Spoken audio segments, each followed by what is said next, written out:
We're just going to settle in here and get your seat, get comfortable. You want to make an attempt to sit silently and still within reason for the full time. It's a part of the form of the practice.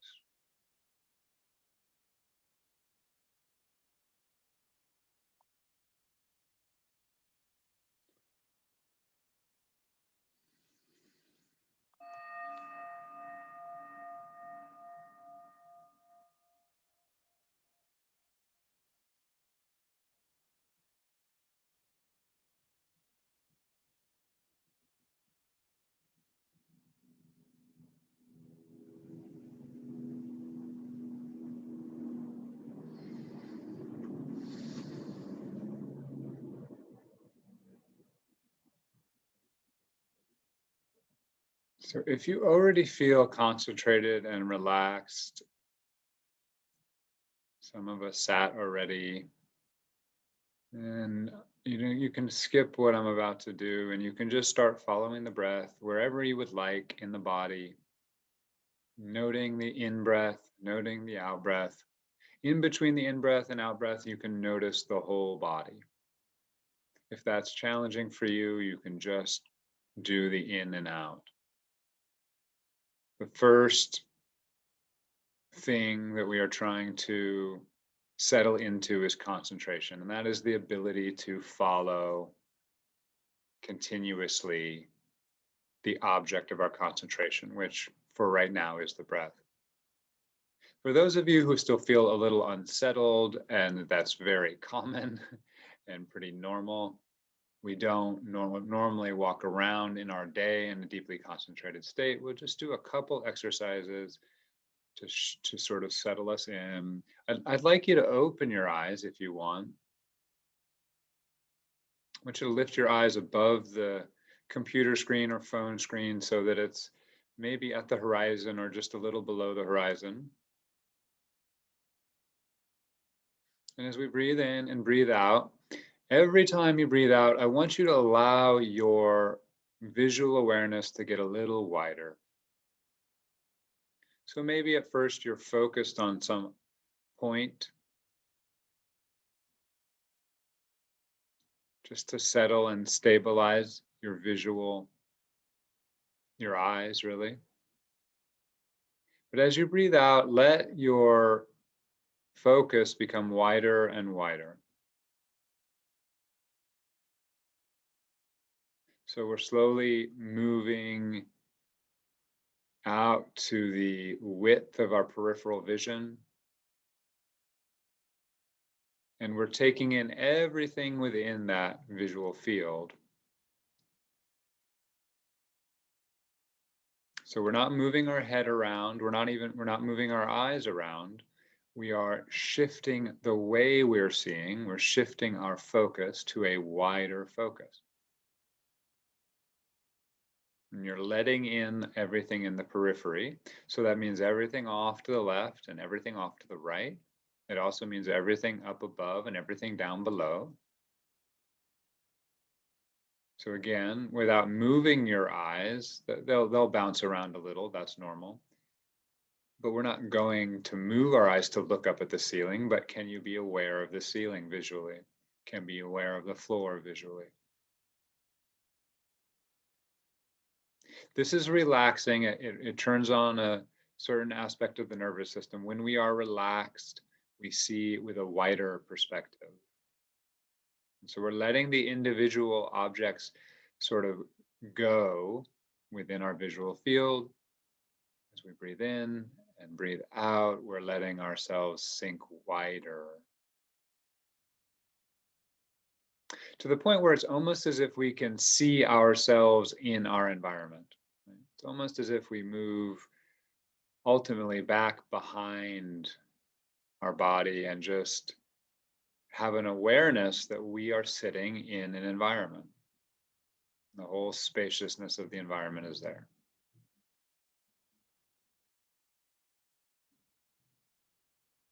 We're still breathing in and breathing out.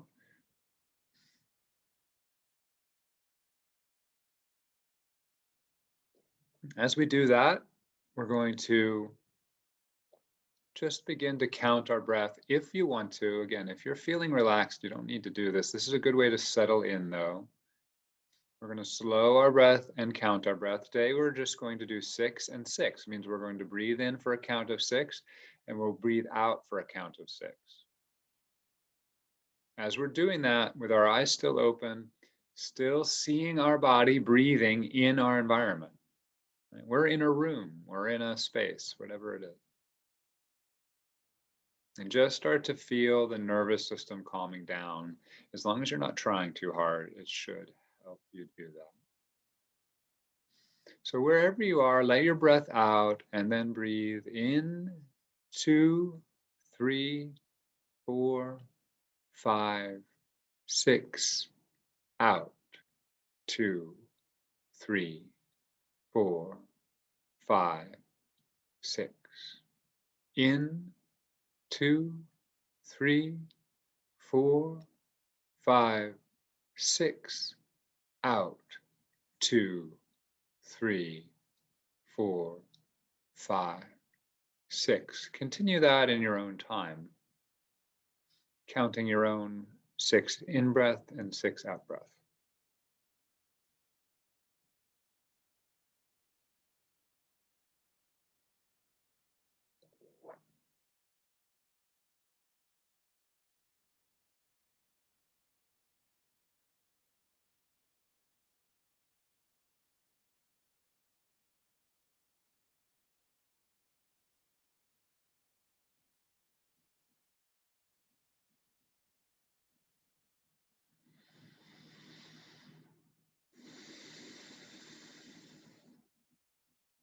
So when you're ready to stop doing that, you can let go of counting and just allow your breath now to be totally natural. You're no longer controlling any aspect of the breath. That actually is hard to do for most people when you're paying attention to the breath, so don't worry about it if you feel like you are controlling your breath. Just keep letting go of as much control as you can. One way to do that is to really wait for the in-breath to come in. You don't decide. Wait for yourself to exhale. You don't decide. Just allow the breath come in and out. And if your eyes are open and you want to keep them open, you can keep them open for the whole practice. You can close them if you want. But again, it's almost like you're watching somebody else breathe in this space. You're not doing it. You're just watching it, allowing it to happen. Letting go of effort. All the effort is being let go of, except for the effort to stay tuned into the breath. And even with this wide perspective, we can start to tune into a particular spot in the breath. So if you want to, you could pick a spot in the belly, which is a very relaxing. And if you have a very busy mind, that's a good place to go. If you want to really increase your concentration, you might pick just the nostril, the tip of the nose. Or if there's some part of your breath that feels really good and you want to feel good, you could focus on that. Or if there's some part of the breath that always feels a little tight or a little constricted or a little painful, you could focus on that without trying to fix it, just bringing some attention there to let go of any doing, any unconscious doing that is in the breath. Or you could scan the breath. These are all options. If you're a beginner, just pick, say, a location in your belly. And we're going to feel the breath. And we can feel that breath even with our eyes open and our vision wide. But for some of us, it'll be a lot easier to concentrate with our eyes closed. That's totally allowed. Giving you options because this is your practice. Just remember what the first goal is to increase our concentration, to increase the stillness of our attention, to be able to hold our attention on our object more continuously, which will lead to a more relaxed state of experience, and a more stable, still, non-reactive way of being.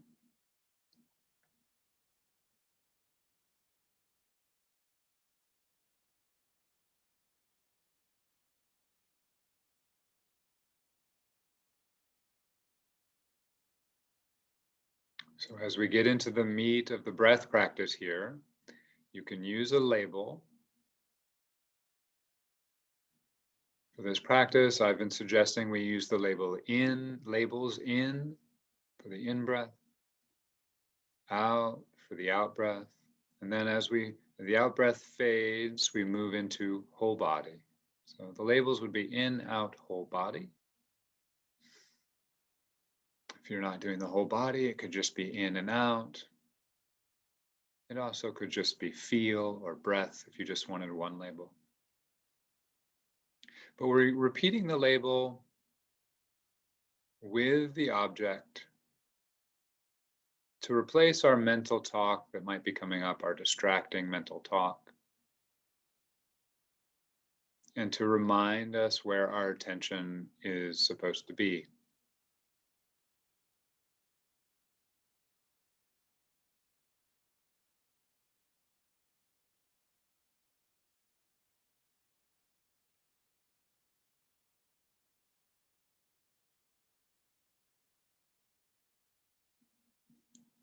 And it is the simplest of exercises. Ultimately, we are just bringing our attention back to where we have chosen to focus repeatedly. It is normal, expected, and even useful that our mind wanders, that we get distracted.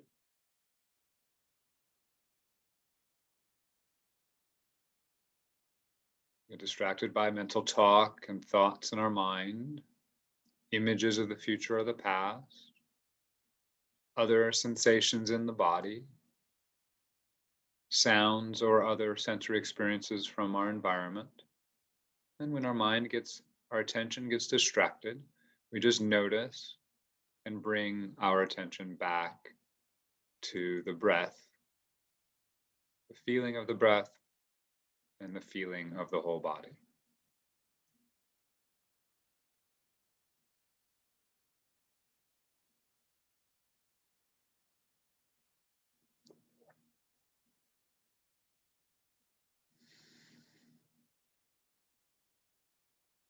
Don't worry about being good at this practice. For some of us, that really motivates us, and that's okay if that's motivating you right now to get really good at it. But the truth is, all that really matters is that when you notice you're wandering, you bring it back. And the truth is, even if you've been doing this for years and have very strong concentration, you'll find days when you do not.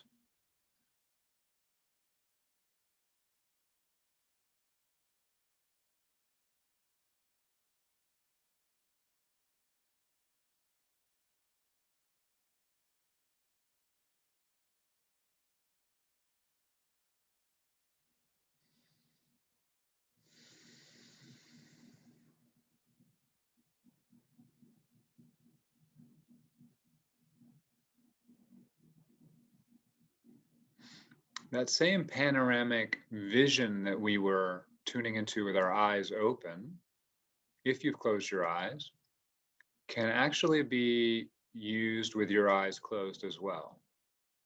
So you take in the full periphery of the darkness behind your eyes.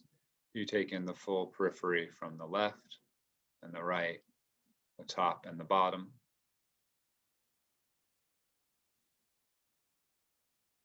And you just experience yourself as you are, which is an observer, pure consciousness sitting in the space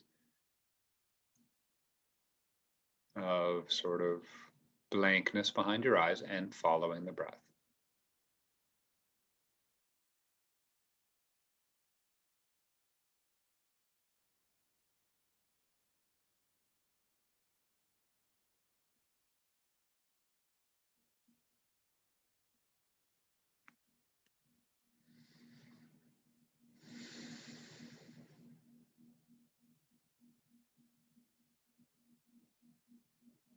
Those of you who were last week, remembering that relaxation is a intrinsic part of the out breath. It's actually an intrinsic part of the in breath, but it's very obvious on the out breath. We're letting go on every out breath. And that relaxation, if we allow that to be part of our experience, will help our concentration. So when we feel that out breath, wherever we're feeling it, notice also that it has a letting go and relaxing quality to it. Maybe not everywhere, maybe not totally.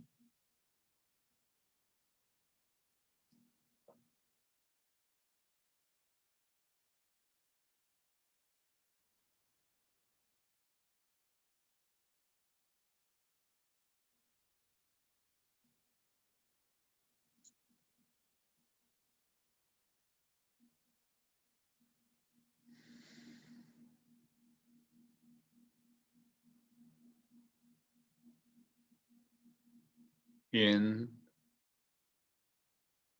out, whole body.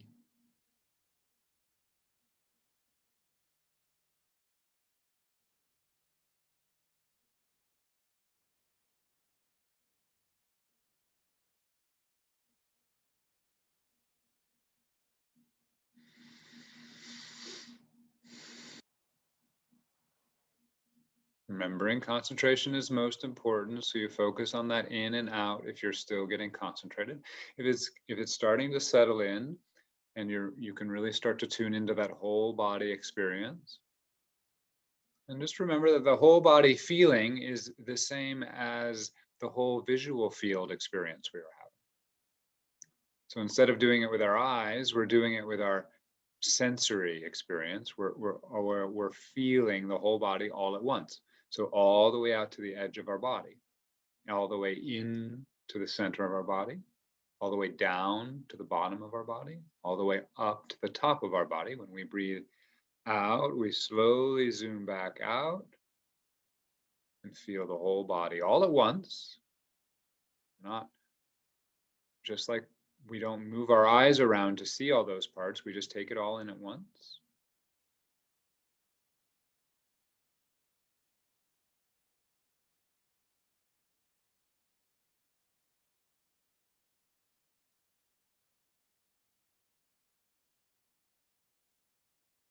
It can be useful to sort of feel a millimeter off of your skin so that you're taking it all in. That can get wider and wider, but we really do have an experience of more body than there is body. So just a little bit wider than the body. That way we are not constraining or constricting our experience of our body. We're giving it space.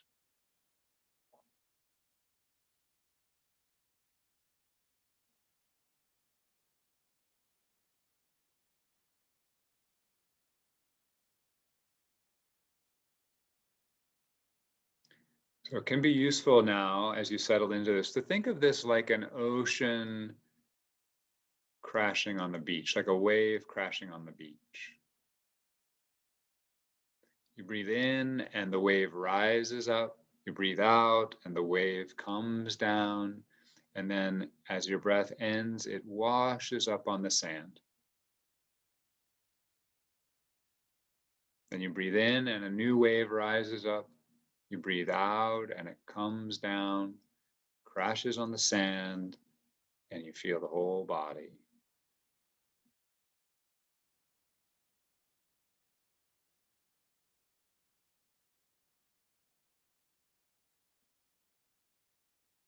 And you know how the ocean, the wave sort of washes up on the sand. And yes, some part of it sort of gets retreated back, but some just sinks into the sand.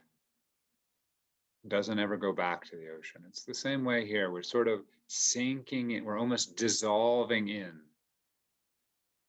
to the end of the breath. And yes, another breath comes up, but part of us disappeared in that pause between the breaths.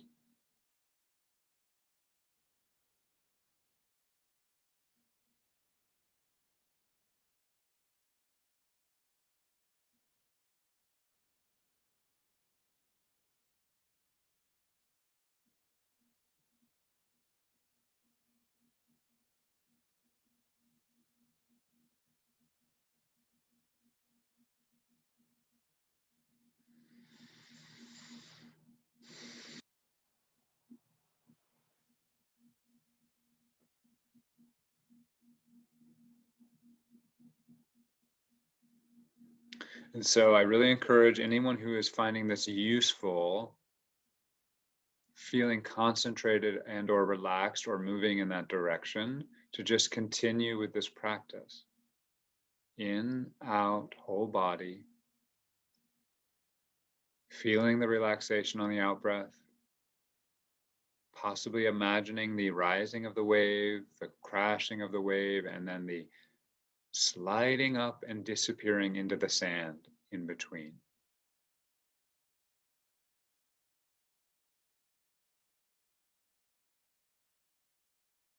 What I'm going to focus on for the remainder of the time is for anyone who is finding distraction.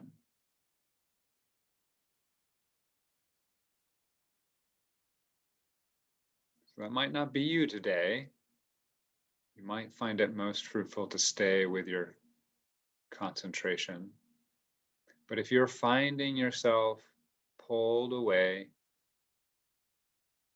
and finding it hard to get back, over time it becomes important to explore what is distracting us. Not to get rid of it, but to see it clearly, because the reason it's distracting us is something hasn't been seen clearly. Something wants attention, right?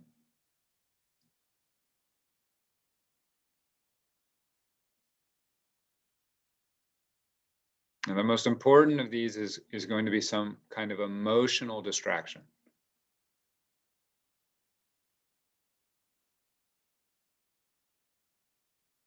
Most distractions that don't have an emotional underpinning will not be persistent obstacles.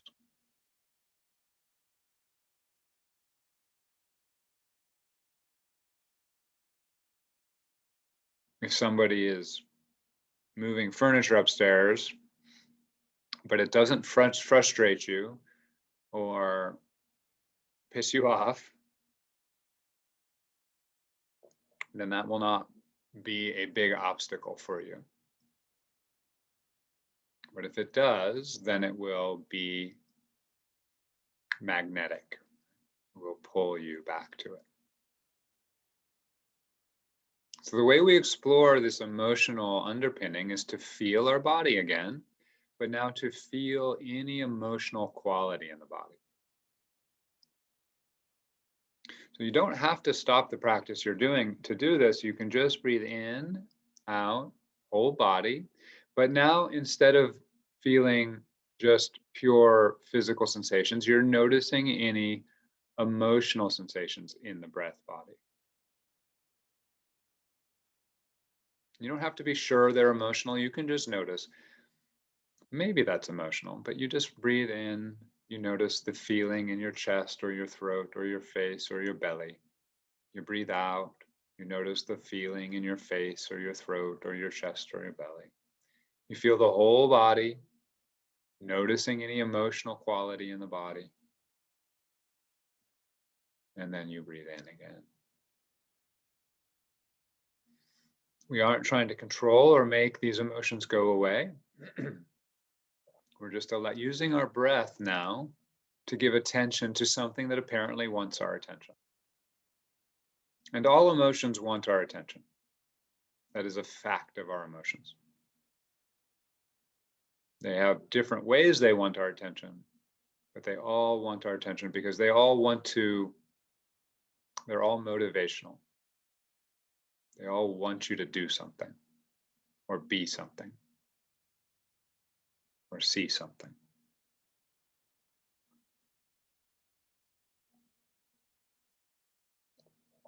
Now, all of the people in the Zoom class have done this with me before, and we usually label it feel or feel in. You're welcome to do that, but it can be very useful to use the breath as the means by which we feel our feelings.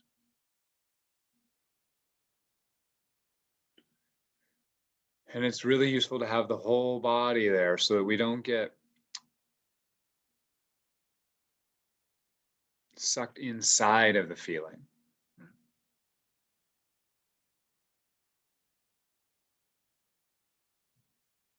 Very rarely does your whole body feel the whole emotion. Parts of your body are just totally fine, even when you're angry or sad or depressed or anxious. Parts of the breath are totally fine, even when you're feeling challenging emotions. The only emotions really that can spread through the whole body are positive emotions. And if you are feeling a positive emotion, that's great too. And that can be distracting, but ultimately it's usually a support to our practice. If you're feeling love or joy or pleasure, that can spread to the whole body.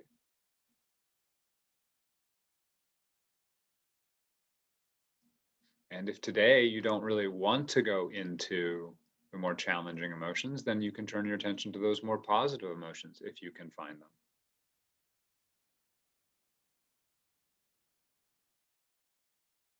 Again, they can be very small, just a noticing a small little bit of emotion in the belly or a small little bit of motion in the heart.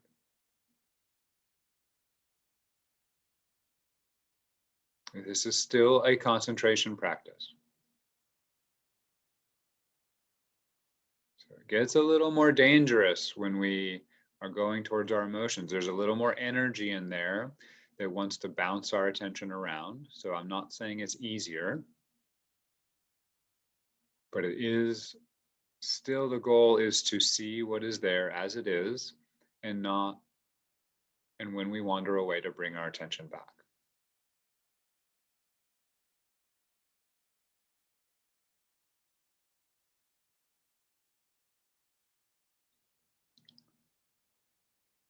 If you are doing this and the emotion becomes, if it just feels like it's getting worse and worse and worse, and you feel like you're going to get overwhelmed or you're getting more and more tense,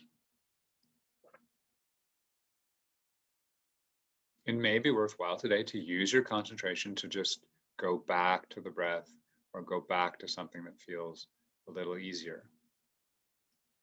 Eventually, we will want to feel that whole thing and it will end. It does have a finite size to it, even though it might not feel like that.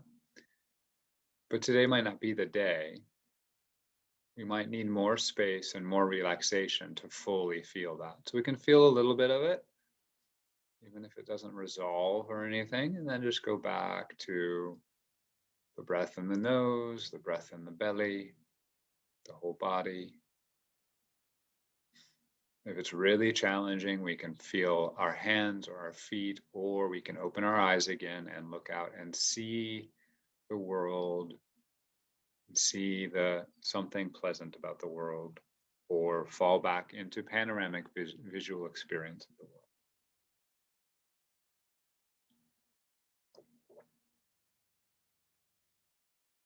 In, feeling any emotion in the body. Out, feeling any emotion in the body. Whole body, feeling any emotion in the body.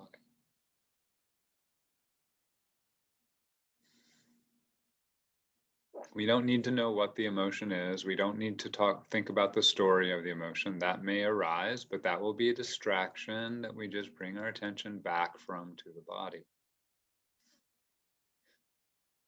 If you find that the emotional experience you're having feels very, very stuck, just like very, very solid, that's okay. That's very normal. And we can just patiently sit with it. You can find it useful that time to maybe give it a name. To go, that is fear. That is anxiety. That is anger. That could be useful. It's not the point to figure it out, but it can be useful to make it feel heard or seen.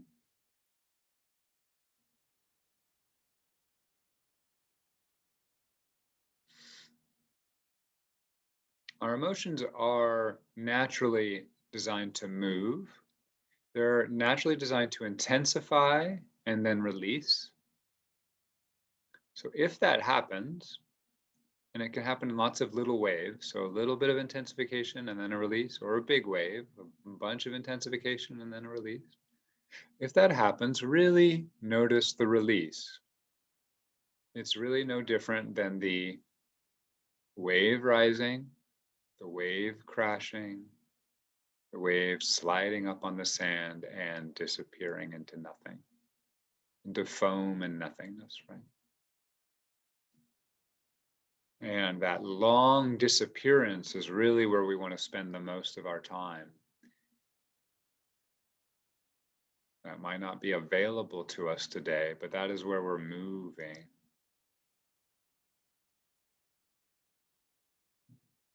Our mind is very excited about the rising waves, kind of scared about the crashing waves, and wants to sort of totally ignore the disappearing waves.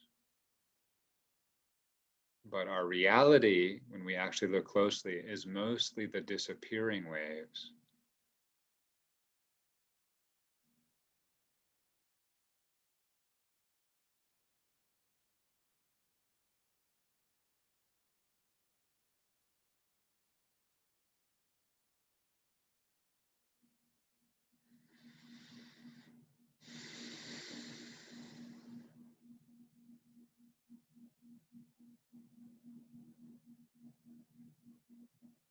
So we let our breath move, letting it breathe in when it wants to, letting it breathe out when it wants to, letting it pause for as long as it wants to. And we do the same thing for our emotional feeling body, letting it arise when it wants to, letting it move how it wants to, letting it disappear when it wants to. That means it can stay as long as it wants.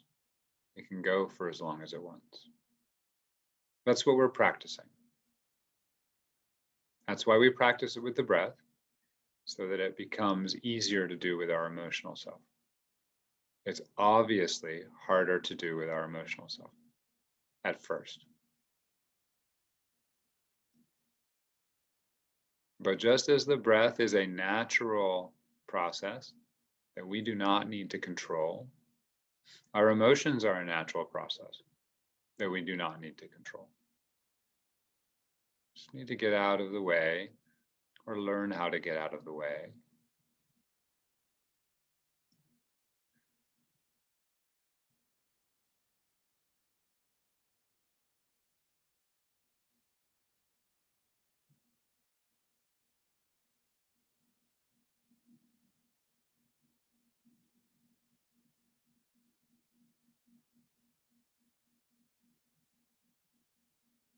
So as we finish up here in the last couple of minutes, really notice the kindness with which you are attending to yourself now. It's okay if there's also other types of attitudes you have towards yourself. That's normal. You might be frustrated or upset, but you're also attending to yourself. You're listening to yourself. You're here because you care about yourself. You want to help yourself. This attention you've been giving yourself is a kindness. It's a form of love. And I really encourage you to feel into any sense of that love in your body. It may be small. Even if you're uncomfortable and you're adjusting, that's a form of love. I don't want you to hurt, says the love.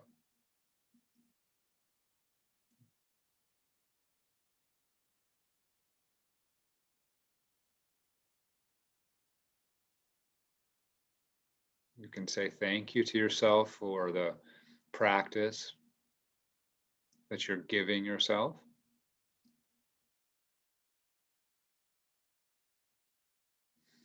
And with that kindness, just see how much you can let go of effort. Really, the kindness, the most kindness is to just let yourself be as you are without fiddling or trying to fix.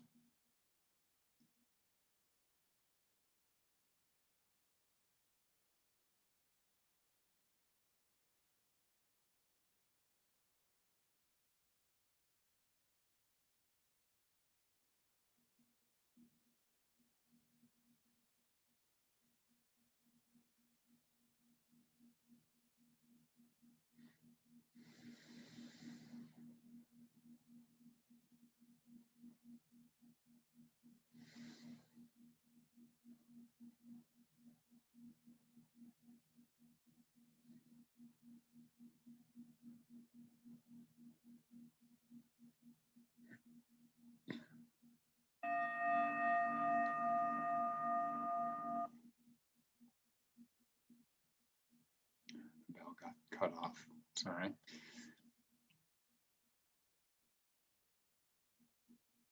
Take a moment to transition out. There's no hurry. I do encourage a little bit of gentle movement. Whatever feels good. The stillness is so helpful, and you can thank yourself and your body for being still. But you now reward it with some natural movement, the kind of movement it would like. So maybe a twist, maybe some shoulder rolls.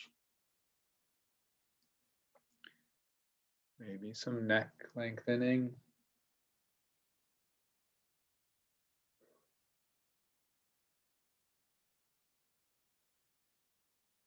Maybe like kicking out your feet a little bit, banging them together, kicking them, holding them with your hands a little. Welcome to stand up and do a little dance or whatever feels best.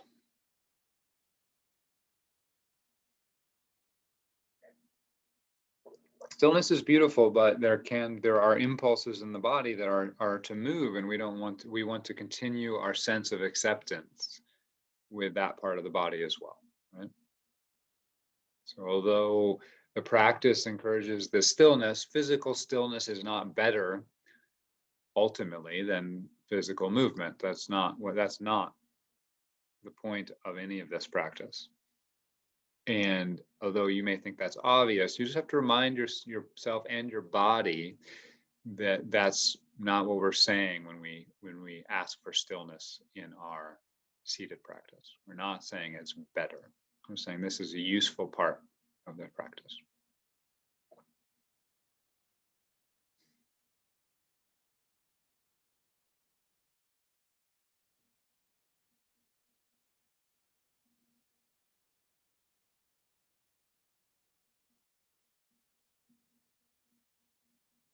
So I just want to remind people there's the little tools, and these are things you can use in your everyday life that we did at the very beginning.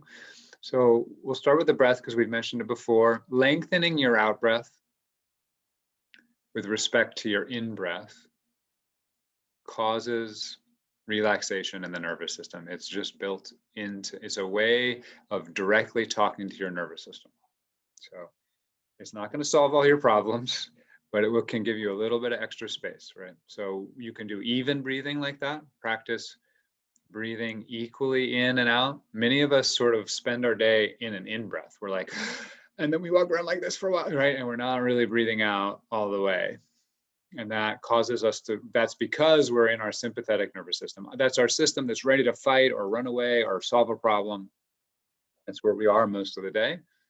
So we want to balance that by many, many things, but a cheap way, a tricky way, a simple way is to just start to focus on our breath, slowing the breath. You can also extend the out breath so it's double than the in breath.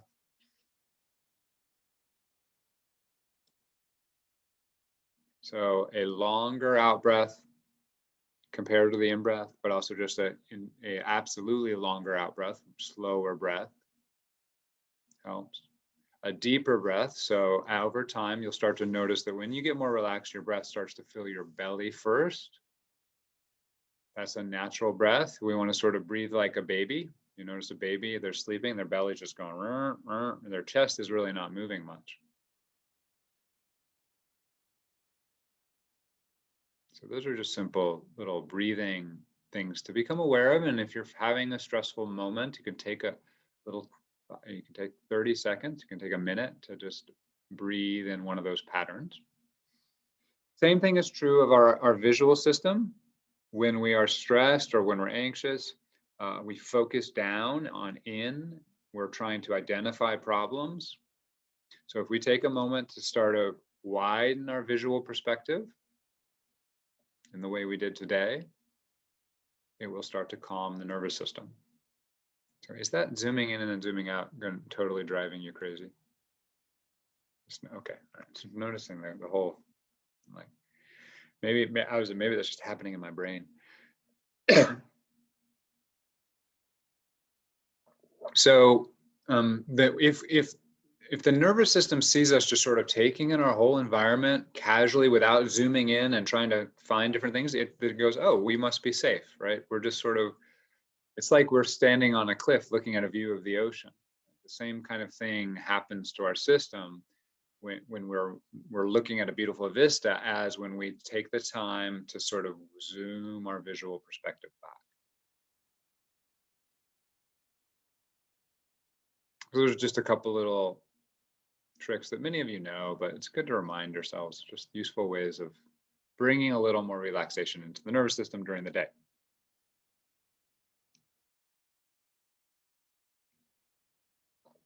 So I talked about this a little bit, but I want to talk about it more.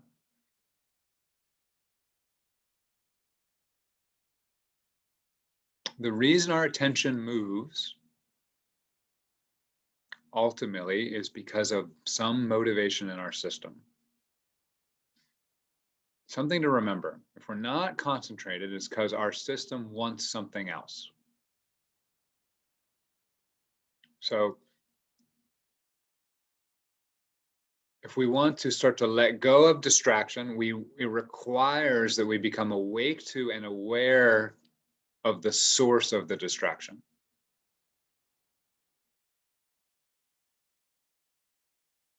And ultimately, the source of the distraction is a motivation or some part of our emotional system. Now, we can think of that in terms of beliefs, or we can think of that in terms of feeling in the body. And right today, we talked about that in terms of feeling in the body.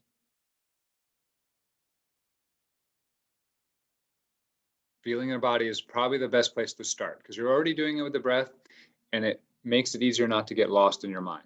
It takes a little more practice to be able to think without getting lost in the thinking, right?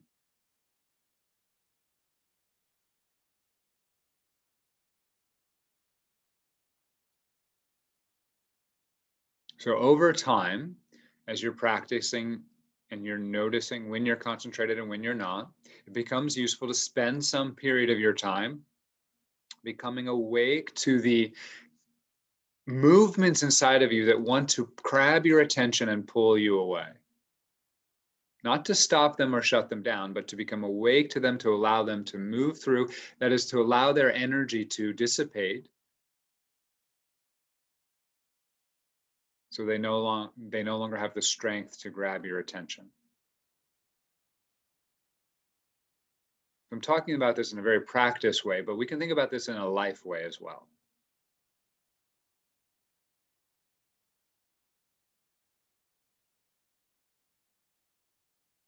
The patterns of our life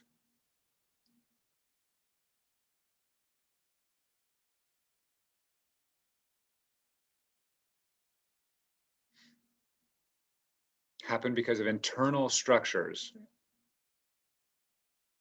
in our sense of self. Why do we continually do the same things over and over again? There's some part of us that wants to continually do the same things over and over.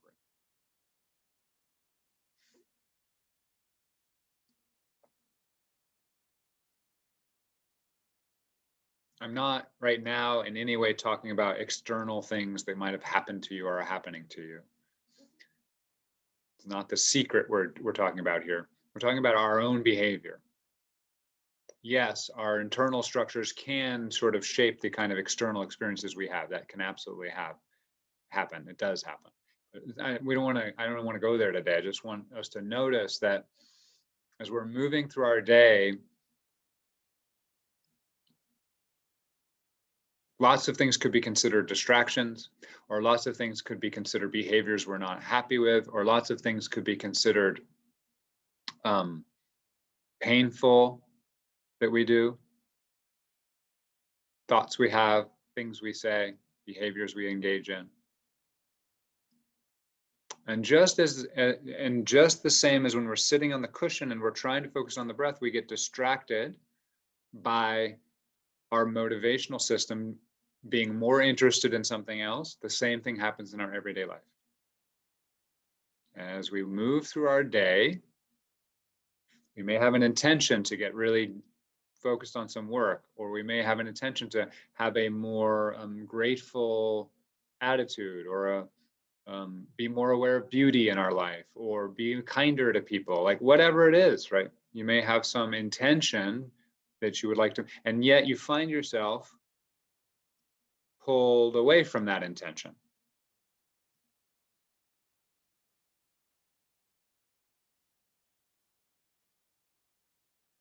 What's pulling us away from the attention is our internal structure, beliefs and desires. Right now, we're talking about in terms of emotion, which is sort of made up of both, but we can feel into our belief desire system by tuning into the body and noticing where in my body is this the present motivation that's pulling me or pushing me. And we're not doing that to stop it. We're doing that to feel it so that it can move through us and dissipate its energy and no longer have control over us. So this is what we're practicing on the cushion. We're practicing how to live our life. It's not just about getting good at meditation.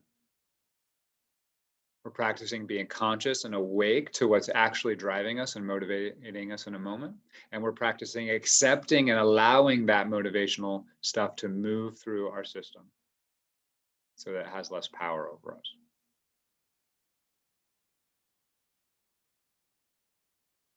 Now, this I will repeat again, this is not a Buddhism class, but there's a very detailed system of meditation in Buddhism, and they'll talk about all sorts of different types of hindrances, distractions to our concentration practice.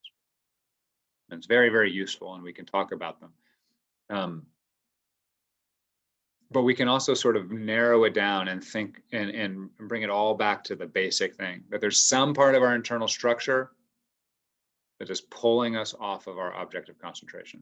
Or in life, there's some part of our internal structure that is making us walk along the grooves that we walk along, rather than allowing us to go where we choose. So being in a daze, Kathy asked, what's the difference between these types of distraction and being in a daze. Being in a daze is just I'm thinking you're talking about being like daydreaming, Kathy, kind of thing. Yeah, that's just a type of distraction. It's called proliferation. It's just getting lost in a thought pattern. And that's a particular way that a distraction manifests. It could be called one of the hindrances. And we can talk about specific ways of working with that kind of obstacle, but ultimately it's still about something going on in your own motivational system. Some part of you would rather go play in that daydream than see whatever is right in front of you. So that could either be a desire, an emotional system that's really attached to some of the fantasy in the daydream, or it could be an emotional system in you that has very aversive to whatever you're feeling right now. It doesn't want to be present, or just doesn't like the feeling of being constricted to one object. That could be it as well. Again, this is not the only way to work with this stuff, but it's a basic way to start becoming aware. If I'm having trouble doing something, and it's not because somebody else is literally making it hard for me, it's something in me that wants something else.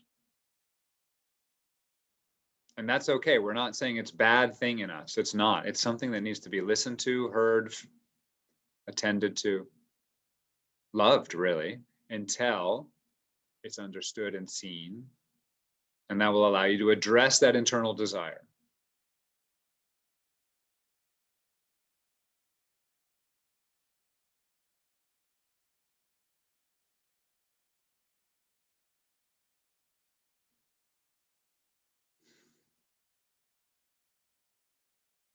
Let's use an example. Imagine you're in a relationship and you've been in a relationship for a while, and way back in the day, the person you're in a relationship with did something that really hurt you. And now, just to find yourself frustrated with the person. You want to be kind to them. You want to connect with them. You want to, maybe you want to go on you want to plan a holiday with them and just come up with a simple example, right? But you're finding it really, really hard.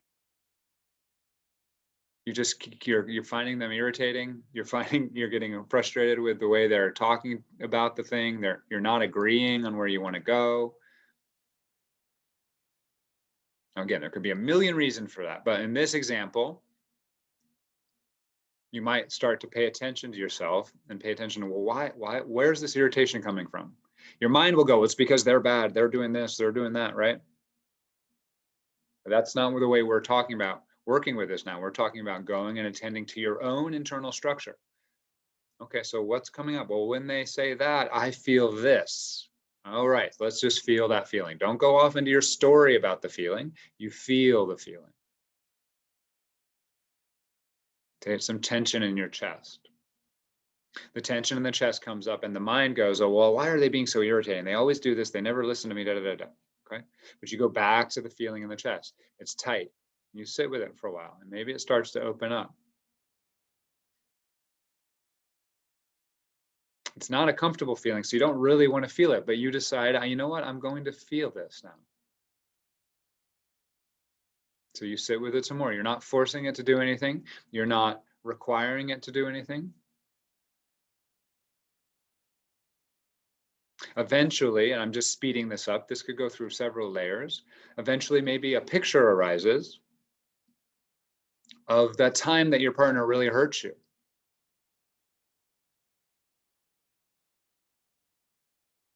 When that picture arises, you might start to feel that emotion move more, which suggests, oh, this is sort of more the core of where this emotion came from. We're not trying to figure the emotion out really, but we do want it to move. So if a picture arises and it starts to move, we can let it move. But what is this telling us? There's something that got put into our structure, our belief system and our desire system about our partner when our partner hurt us, intentionally or not intentionally, that doesn't matter, right? Partner did something, it hurt us, it didn't get healed, it didn't get resolved.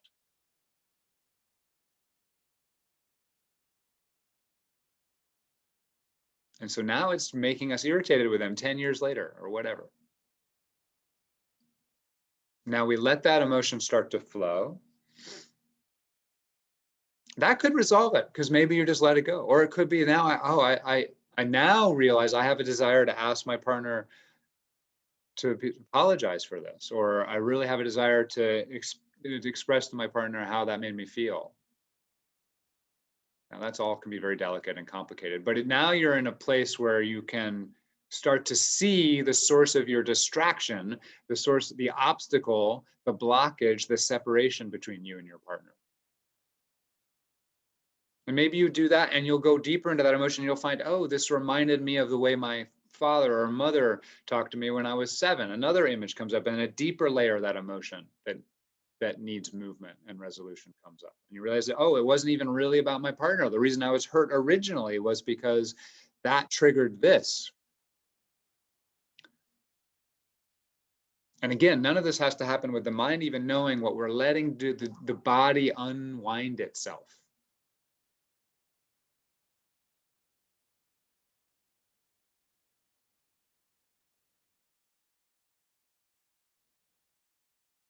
So I gave it a narrative structure there because often it does happen that way. We really do realize, oh, this was about that and that was about this. But that's not what's required. When we sit in meditation, what we're doing every moment we're sitting in meditation and we're practicing accepting and opening to what's going on in our body and our experience, we are starting to let things unwind.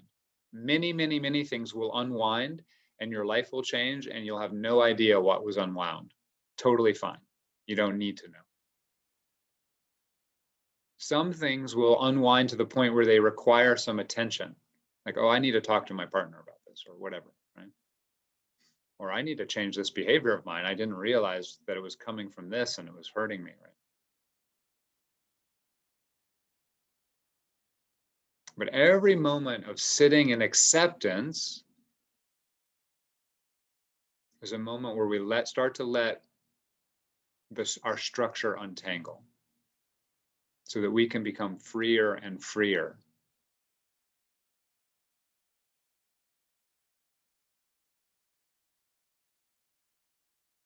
And we start to realize, and we'll finish up here with this discussion, ultimately, that our lack of freedom that feels almost always like it's coming from the external world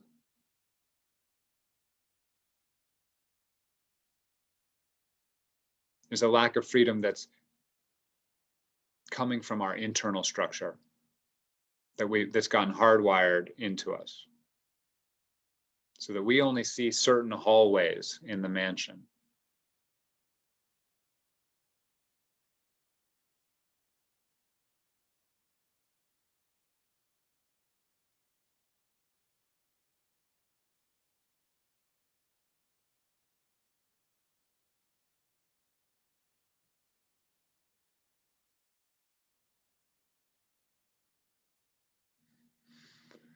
And some of you in the Zoom class have been doing this for a while. There's very deep layers of this, layers that are almost, they're not even psychological ultimately.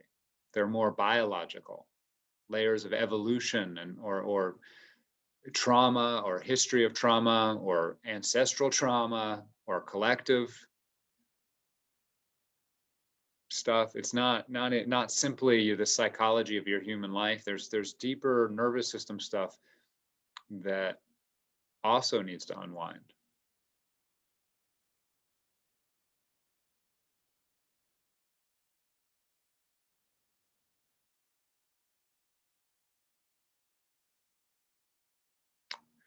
Maybe I should say it doesn't need to unwind.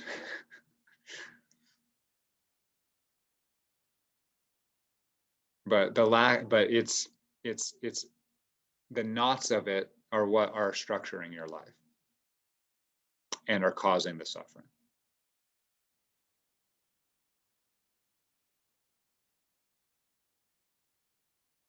So ultimately we have to unentangle ourselves from those knots if we want to free ourselves from our suffering.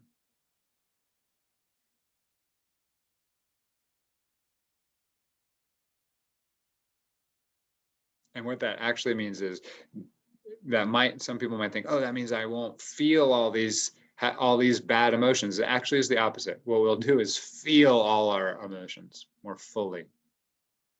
But now they're unwinding, and that's actually that can be a very pleasurable experience when we really let it unwind.